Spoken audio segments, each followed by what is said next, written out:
It was the kind of town where everyone knew your name and secrets stayed buried until they didn't. April Tracy, a beloved schoolteacher, vanished on a warm June day in 2003. Her disappearance left a trail of confusion and fear, setting the stage for one of the most perplexing cases in her quiet community. What started as a routine day quickly unraveled into a mystery that gripped not just her town but soon the entire region. April, a 29-year-old educator, had no known enemies, and her life seemed picture perfect. On the day she disappeared, she had been planning an ordinary afternoon of errands, but when her family returned home that evening, April was gone, vanished without a trace. Her car remained in the driveway, her phone left behind. Nothing suggested a struggle, yet something was deeply wrong.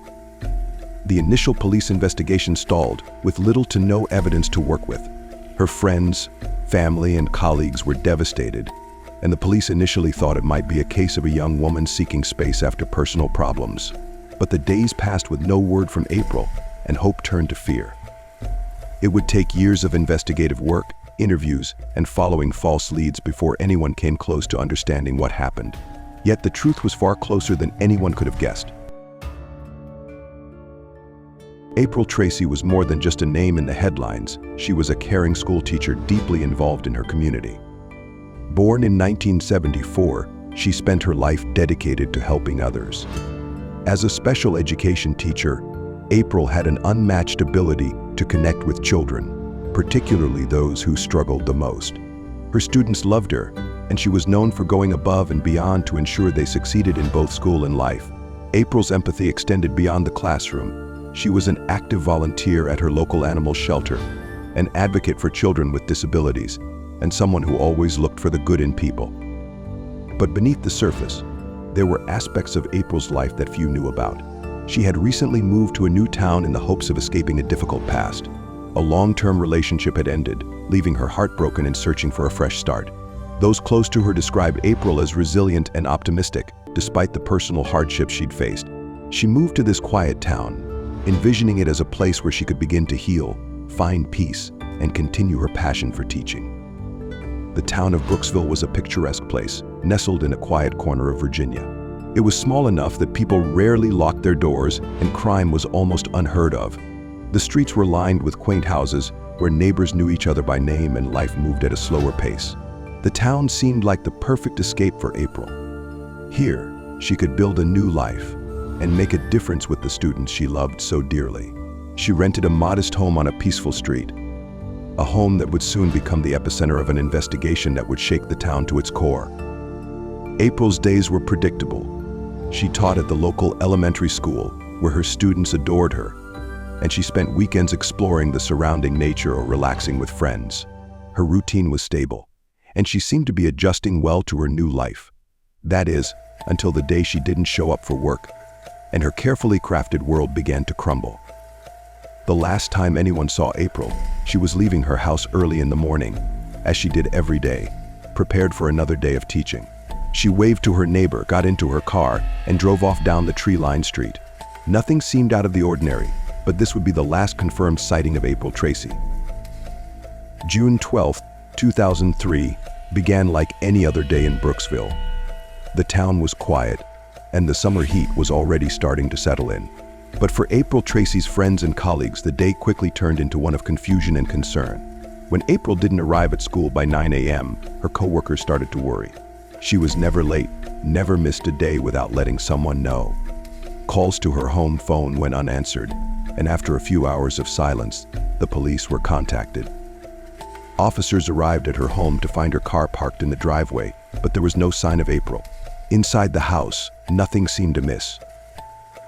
Days turned into weeks, and despite an extensive search, there was no sign of April. The town was on edge. How could someone just vanish in broad daylight? The town rallied around April's family during the search. Her parents were devastated, unable to comprehend what had happened to their daughter. Her friends described her as someone who was deeply loved and would never leave without telling someone. As the days passed with no new developments, rumors began to swirl. Some speculated that April had run away, perhaps to escape the pain of her recent breakup, but those who knew her best rejected that idea outright. She would never leave her students, her family, or her beloved pets behind without a word. Detectives followed every possible lead, interviewing anyone who might have seen or spoken to April in the days leading up to her disappearance. But with no signs of a struggle and no concrete evidence, the investigation hit a dead end. The case grew colder with each passing week. At first, the police treated the case as a missing persons investigation, but as weeks turned into months, they began to suspect foul play. They dug deeper into April's personal life, hoping to uncover any clues that could explain her disappearance. Her ex-boyfriend was one of the first people they questioned. Their relationship had ended on shaky terms, and some wondered if he could have been involved. But despite hours of questioning, he maintained his innocence, and there was no evidence linking him to the crime. Could someone from April's past have followed her to Brooksville? Though she had moved to start fresh, there were whispers that her previous relationship had been more troubled than anyone realized. Investigators looked into her life before the move, but once again, they hit a dead end. The lack of physical evidence made it nearly impossible to move forward with the investigation. Without witnesses, security footage, or even a body, the police were left with nothing but theories and speculation. Every lead seemed to end in frustration, and the small police department was unequipped to handle such a complex case. On the morning of June 17, 2003, April Tracy followed her usual routine. She left her house at 7:45 a.m., just as she did every weekday, intending to head to the school where she taught. By all accounts, it was a normal summer morning in Brooksville. The sun was shining, and the quiet suburban streets were bustling with neighbors heading to work. April's life seemed to be in a steady, comfortable rhythm, and nothing about that morning stood out until the hours began to pass, and no one heard from her. By mid-afternoon, April's colleagues and friends grew increasingly concerned. It wasn't like her to miss work without notice. Calls to her cell phone went unanswered, and when her family stopped by her house, they found it empty. Her car, however, was nowhere near her home. Hours later, it was discovered on a desolate street on the outskirts of town, miles from where April would typically travel. Her purse was inside, her wallet untouched. There were no signs of a struggle, no broken windows or damage to the vehicle.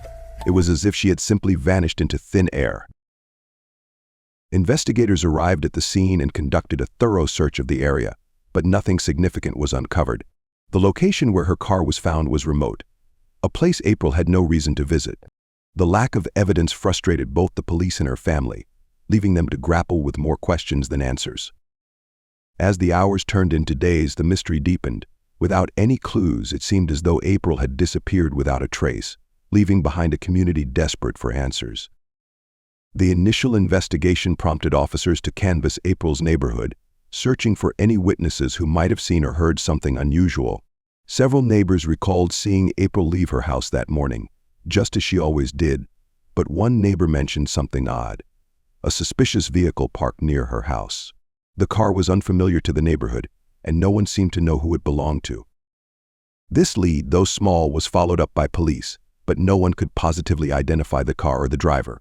As speculation spread throughout the town, many believed April had been abducted, possibly while walking to her vehicle that morning. The possibility that she had been taken against her will set the town on edge. Local media covered the story extensively, amplifying the sense of unease that already hung over the community.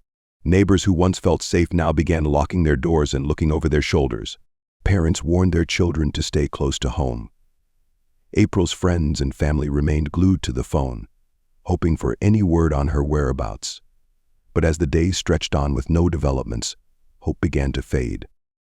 The Brooksville police launched a full-scale investigation into April's disappearance. In the early days, officers questioned everyone close to her family members, co-workers, and her ex-boyfriend. There were no signs of violence or any known enemies, making it difficult for authorities to establish a clear motive. However, the search for answers quickly expanded beyond the small town as police enlisted the help of neighboring counties and federal authorities to assist in tracking down any leads. April's ex-boyfriend, Mark Donovan, was questioned extensively. Their relationship had ended several months before, and while the split had been amicable, police wondered if there was something more beneath the surface. Mark was cooperative, providing an alibi and willingly sharing information about their past. He claimed he had nothing to do with April's disappearance and that their breakup had been mutual. Despite the extensive questioning, no evidence tied Mark to the crime. The police also began reviewing footage from surveillance cameras along the routes April could have traveled that day. Unfortunately, none of the cameras captured her car, adding yet another layer of frustration to an already difficult investigation. Investigators combed through hours of footage, but the mysterious vehicle spotted near her house that morning remained unidentified. Without more witnesses or forensic evidence, the case began to stall. As investigators hit roadblocks, various theories began to circulate. Some suspected that April's past might hold clues to her disappearance. She had relocated to Brooksville after ending her long-term relationship with Mark, and there were whispers that April had struggled emotionally during the breakup. Others believed that April had possibly crossed paths with the wrong person that day, an opportunistic predator who happened to be in the area. Another theory emerged that perhaps someone from her past had followed her to Brooksville, someone with a darker motive. Yet no concrete evidence supported any of these possibilities, and as the weeks wore on, the case grew colder. Detectives also considered the possibility that April's abduction had been meticulously planned, that whoever took her had been watching her for some time, waiting for the right moment. The lack of physical evidence suggested a level of sophistication, leaving police to wonder if they were dealing with someone who had done this before. One of the major challenges in April's case was the absence of any clear evidence. There were no eyewitnesses to her abduction, no physical clues left behind, and no ransom demands or messages from her captor. For detectives, it felt as though they were chasing shadows. Every lead seemed to fizzle out, and the tips that came in led nowhere. The case also suffered from jurisdictional issues as it expanded beyond Brooksville. Multiple law enforcement agencies became involved, each with their own protocols and procedures. This slowed down the flow of information and made it difficult for investigators to collaborate effectively. By the time any significant progress could be made, the trail had gone cold. The Brockville Police Department wasted no time launching a full-scale investigation into April Tracy's sudden disappearance. Her quiet, orderly life provided no immediate red flags for investigators, which only deepened the mystery. The absence of forced entry at her home and the undisturbed condition of her car left police perplexed.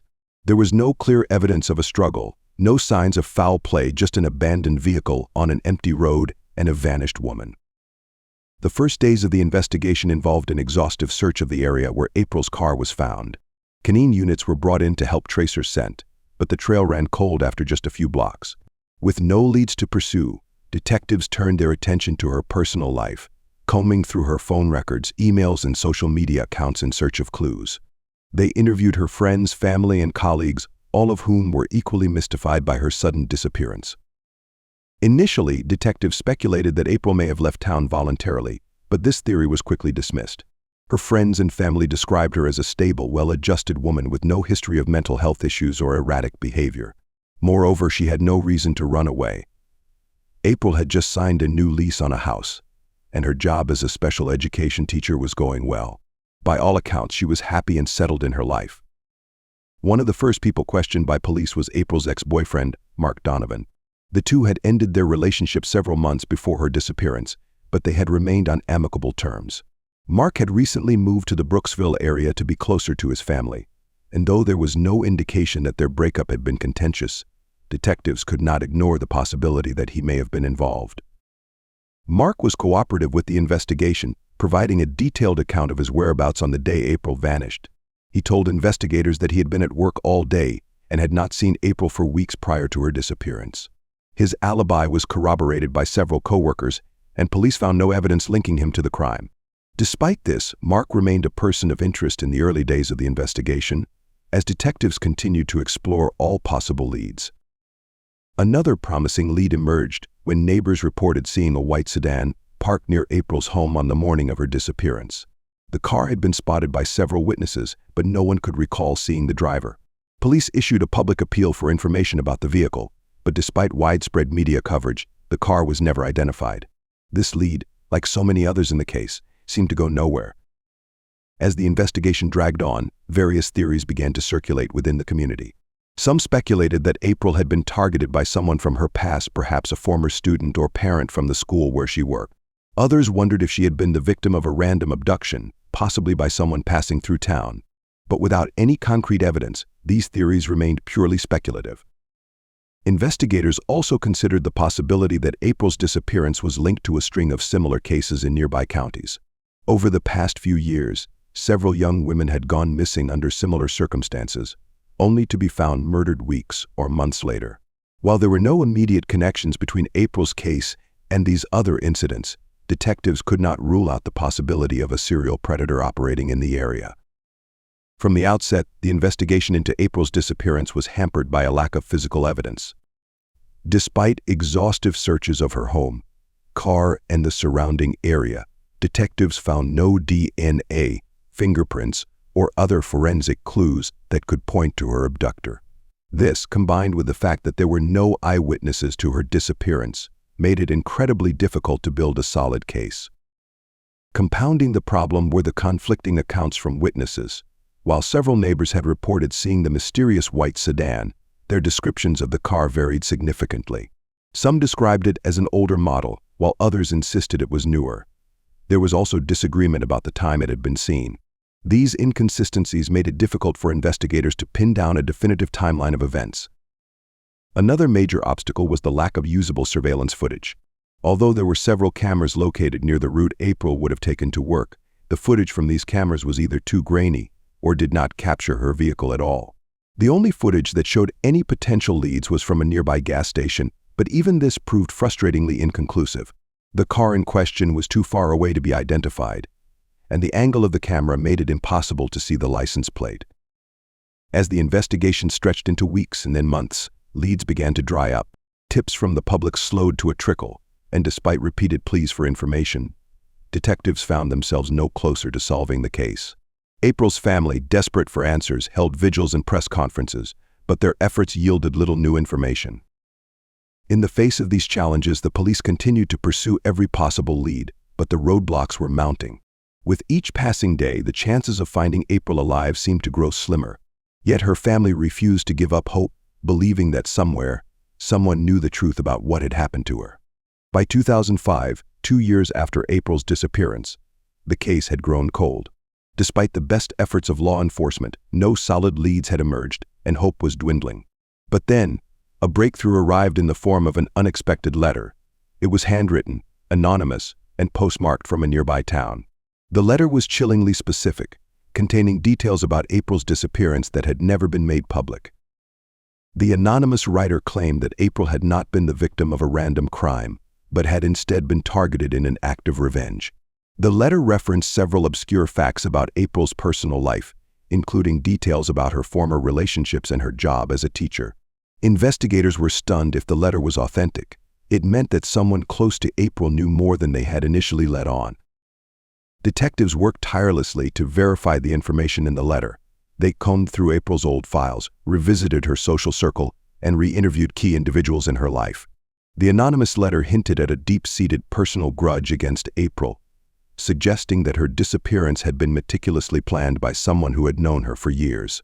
But the letter writer gave no clear indication of who they were, leaving investigators with a tantalizing clue that they struggled to fully decode. As investigators followed up on the letter, a new suspect emerged, a former colleague of April's from the school where she had worked. The colleague, a woman named Rachel Dawson, had once been close with April but had grown distant in the months leading up to her disappearance. According to several coworkers, Rachel had harbored a simmering resentment towards April, feeling overshadowed by her at work. It turned out that Rachel had a documented history of mental health issues, including periods of paranoia and erratic behavior.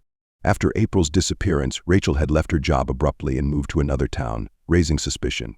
The anonymous letter contained several details that aligned with information only someone close to April could have known, leading detectives to consider Rachel as a potential suspect. However, when Rachel was brought in for questioning, she denied any involvement in April's disappearance.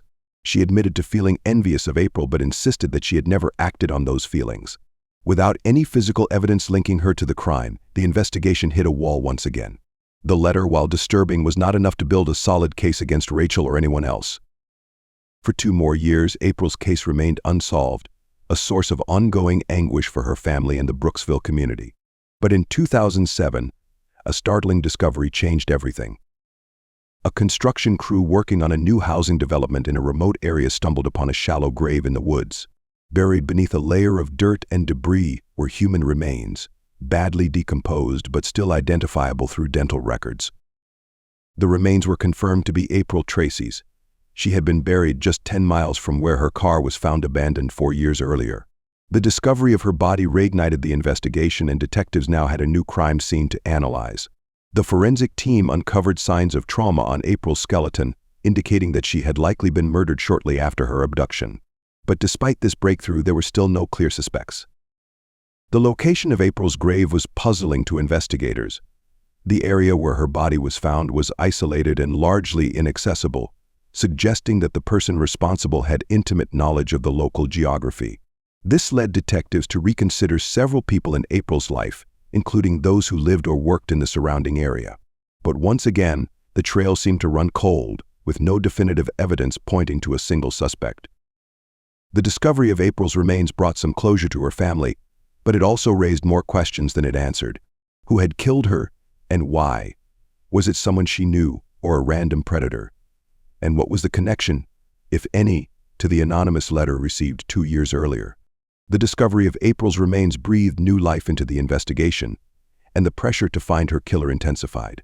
Law enforcement revisited old leads, paying particular attention to the anonymous letter and the clues it provided. Then, a breakthrough came in 2009, when an acquaintance of Rachel Dawson, April's former colleague, came forward with a stunning confession.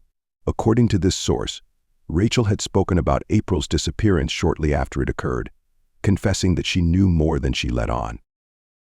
Armed with this new information, detectives were able to obtain a warrant to search Rachel's home and workplace. During their search, investigators found fibers that matched the upholstery in April's abandoned car. Even more damning were phone records that placed Rachel near the forest where April's body had been found, on the very day of her disappearance. Faced with overwhelming evidence, Rachel eventually confessed to her involvement in April's abduction. She admitted that she had harbored resentment toward April for years, but what started as petty jealousy had escalated into a desire for revenge. Rachel revealed that she had planned the abduction meticulously, waiting for the right moment to strike. She followed April from her house that morning, forced her into the car, and later drove her to the remote area where her body was found.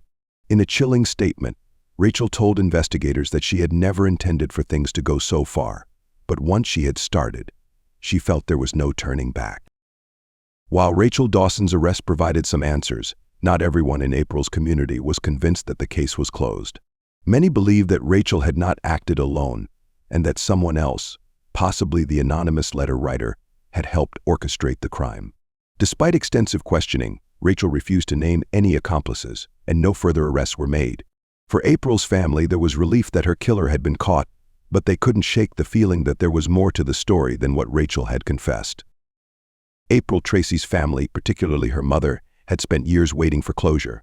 The discovery of April's body and the arrest of her killer brought an end to their long search for answers. But it could never erase the pain of losing their daughter. April's disappearance had deeply affected the small community she called home. Her students, especially those with special needs who had relied on her care and dedication, were devastated by her loss. In the years following her death, April's family established the April Tracy Foundation to support victims of violent crimes and to raise awareness about the dangers of domestic violence and stalking. Each year, they held memorials in her honor, attended by hundreds of community members, ensuring that April's legacy lived on. The case of April Tracy also shed light on systemic issues within the local police department. Many felt that the initial investigation had been mishandled, valuable time was wasted on fruitless leads, and important evidence was overlooked. There was a growing sentiment that, had the investigation been more thorough from the start, April's life might have been saved. As public scrutiny mounted, several reforms were introduced to improve the handling of missing persons cases in the county. These changes included the creation of a specialized task force for missing persons, increased training for officers on abduction protocols, and stronger partnerships with federal agencies. The tragic case of April Tracy serves as a sobering reminder of the fragility of life and the deep-seated emotions that can sometimes lead to unimaginable violence. Even in small, close-knit communities where trust and safety seem like a given, there can be individuals hiding dark motives. April's family continues to ask themselves, could more have been done to save her? Or could her disappearance have been prevented if the signs had been noticed sooner? These questions remain unanswered, leaving her case as both a story of justice served and of the heartbreaking consequences of human emotion left unchecked. This is the end of Story Case of April. If you find this story with a hearthstone, like and subscribe for stories.